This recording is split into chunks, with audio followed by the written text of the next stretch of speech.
Hello friends, எப்படி இருக்கீங்க? நல்லா தான் இருப்பீங்க. Okay fine. இங்கே பாருங்கள், ஒரு லக்ஷ்மி ஆரம் ரொம்ப சூப்பராக இருக்குது. இது போல் தான் நான் ஆர்டர் பண்ணியிருக்கேன். ஆனால் ஆரம் இல்லை, செயின் தான் ஆர்டர் பண்ணியிருக்கேன். ஆர்டருக்கு கொடுத்துருக்கேன். இங்கே பாருங்கள், அழகாக இருக்குது. இதை நம்ம செய்து கழுத்தில் போட்டுக்கலாம், தப்பில்லை. ஆனால் நம்ம வீட்டில் பூஜை நடக்கும்போது போட்டுக்கலாம், வெளியே கோயிலுக்கு போகும்போது இதை போட்டுக்கலாம். பட்டு கல்யாணத்துக்கு போகும்போது இதை போடலாம். போட்ட பிறகு நான்வெஜ் எதையும் டச் பண்ணக்கூடாது. சில பேர் அதை போட்டதையே மறந்துடுவாங்க. ஒரு பந்தாவுக்காக போட்டுட்டு இருந்தாலும் அதை பற்றின நினைப்பே இருக்காது. நம்ம போட்டிருக்கோம், இதை சாப்பிடக்கூடாதுன்ற நினைப்பே இருக்காது.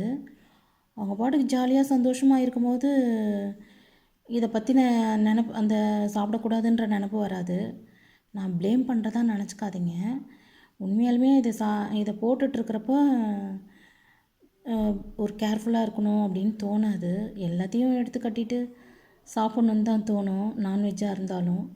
அந்த நேரத்தில் இதை கழட்டி நம்ம சேவ் பண்ணி வச்சுட்டு நான்வெஜ்ஜு சாப்பிட்லாம். இதை போட்டுக்கிட்டே நான்வெஜ்லாம் தொடக்கூடாது.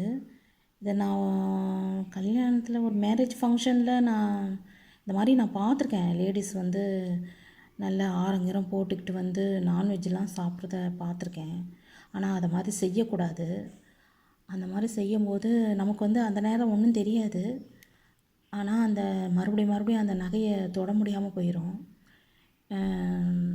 அதாவது மார்வடியில் வைக்கிறது, இல்லை காணாமல் போகிறது, இல்லை அதை விற்கும்படியான சூழ்நிலை ஏதாவது ஒன்று காமிச்சிரும். புரியுதுங்களா? நான் அதுக்கு தான் சொல்கிறேன், இதை போட்டுக்கிட்டு நான்வெஜ்ஜு சாப்பிடக்கூடாது. கோயிலுக்கு போட்டு போகலாம். நம்ம கோயிலுக்கு போகிறச்ச, வீட்டில் சாமிலாம் நம்ம விசேஷமாக ஃபெஸ்டிவல் டைமில் இதை போடுறச்ச சுபிட்சமாக இருக்கும். பட்டு கல்யாணத்துங்கள்லாம் போடும்போது கழட்டி சேஃபாக ஆக்கி வச்சுட்ட பிற்பாடு தான் நம்ம நான்வெஜ்ஜு சாப்பிட்ணும். இல்லை நான்வெஜ்ஜெலாம் சாப்பிடல, மேரேஜ் ஃபங்க்ஷனில் நான்வெஜ்ஜு இல்லை, நார்மல் மீல்ஸு தான் அப்படின்னாக்கா சாப்பிட்லாம்.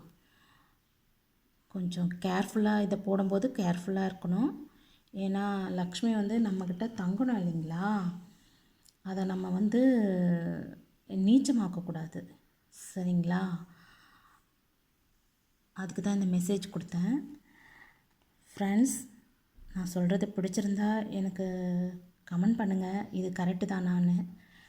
எனக்கு தெரிஞ்ச நல்ல விஷயங்களே நான் உங்கள்கிட்ட பகிர்ந்துக்கிறேன். ஓகேவா ஃப்ரெண்ட்ஸ்? எனக்கு உங்களோட ஐடியா என்னன்னு சொல்லுங்கள். Okay friends, I love you.